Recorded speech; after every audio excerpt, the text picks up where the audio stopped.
Now finally, India has successfully set a record by launching 104 satellites into orbit at the same time. 2, 1, 0, +1, 2, 3, 4. Now the rocket carrying them took off from the southern spaceport of Sriharikota. It held a 714-kilogram satellite and 103 nano-satellites. Among their uses, the satellites will monitor roads and create maps for water distribution. Most of them are owned by the United States. Russia held the previous record by launching 37 satellites in 2014. Well, for more on this, TRT World's science reporter Sriharikota joins us now in the studio. It's quite a sizable jump from that Russian number to this latest launch by India. What does this mean for the Indian Space Agency? It is indeed a huge accomplishment. But in terms of science, it is not just taking up 103 or 104 satellites up into space. It's also successfully deploying them in orbit, which means a lot of complicated math and a lot of complicated physics into it. And that by itself is a huge accomplishment, to have 103 satellites being deployed in formation, such that all of them, as you rightly said, are nanosatellites. All of them are flying together in a formation in unique orbits. That by itself is a huge accomplishment. The Indians are not looking at setting record. They're looking at maximizing their capacity, which means that they're looking at pushing the next frontier. What could be the next frontier for them? And what could be the next frontier? Well, what are they looking at? Well, they've already sent the world's cheapest yet the most successful Mars mission, known as Mangalyaan. They've sent a very successful mission to the moon called as Mangalyaan. They're now looking at trying out the GSLV, the Geosynchronous Satellite Launch Vehicle, in the months to come. They're looking at sending more missions to Mars, to Moon, as well as to Jupiter and Saturn as well. And if one has to go by what the space agency ISRO says, the Indian Space Agency, they're looking at one launch a month. Now that means a huge amount of science and technology, research and development taking place within the agency. And just how big an achievement is this? We've touched on the figures. Why exactly are they spending so much money, putting so much effort into this? Because it's, like I said earlier, it's not about the money. It's testing your capacity versus your knowledge of science. Now, we all know that there are many space nations who have the ability to send rockets as well as satellites into space, but ISRO, the Indian Space Research Organization, is by far the most successful space agency, given the fact that it hasn't had any major or any massive failures in the last 10 years.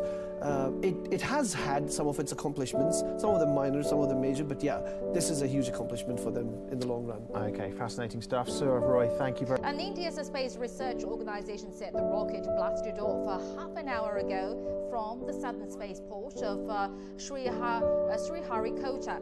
And the Polar Satellite Launch Vehicle carries a 700-kilogram main satellite for Earth observation and 103 smaller nano-satellites, which weigh a combined 660 kilograms.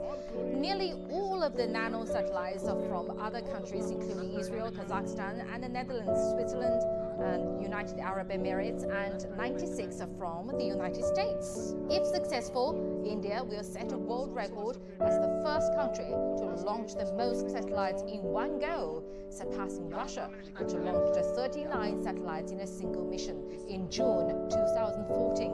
And the business of putting commercial satellites into space for profit is growing, and India is competing with other international players for a greater share of that launch market, and is known for its low-cost space program.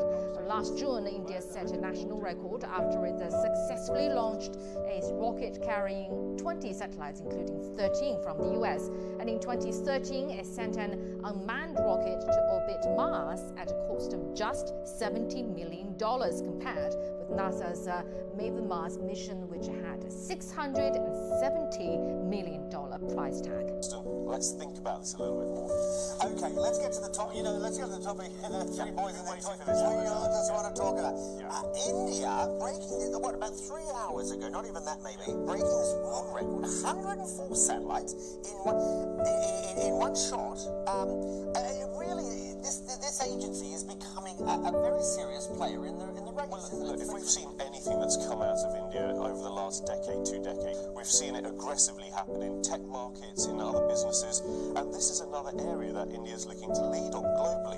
Yes, it's broken the record, which I think the Russians held in 2012. 104, as you say, Aaron, satellites on this one rocket. Now, you know, the size of these things has changed drastically over the years. Great capability. 96 of them are from the US. Okay, so they're dealing with international markets here. But the question is, it's about capability. Now, we here in the UK are also building a great capability in satellite construction. We have a satellite catapult that the government funds, really world-leading in terms of how we develop technology here.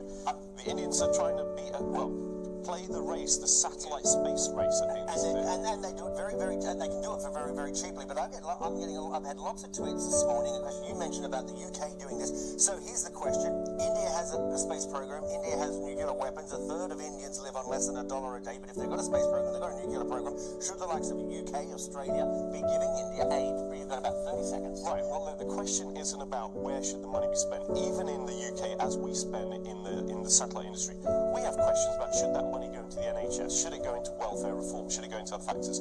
I think the Indian government is looking at investing in innovation that will deliver for its economy and help that vast population to raise its standard of living. It's a macro conversation about policy and politics and where you place your bets.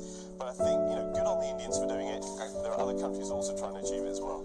Corvia Ranger, thank you very much indeed for talking to Aaron Hessel. I know, I'm sorry, I had to get... 3, 2, 1, 0. It's a boost for India's space program. At the tip of this rocket, there are 104 satellites. It's the biggest number ever carried by a single launch.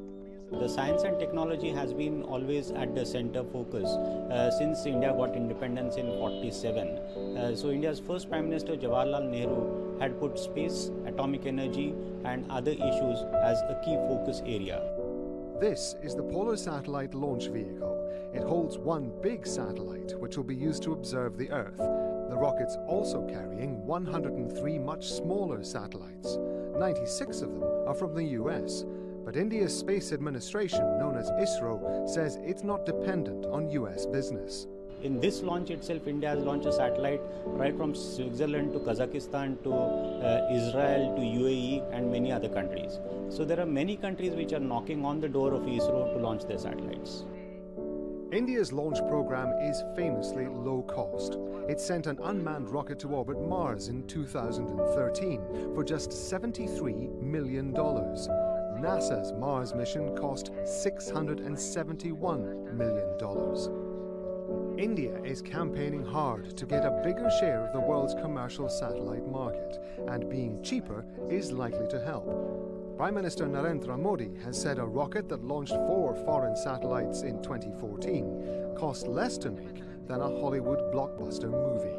Rob Matheson, Al Jazeera.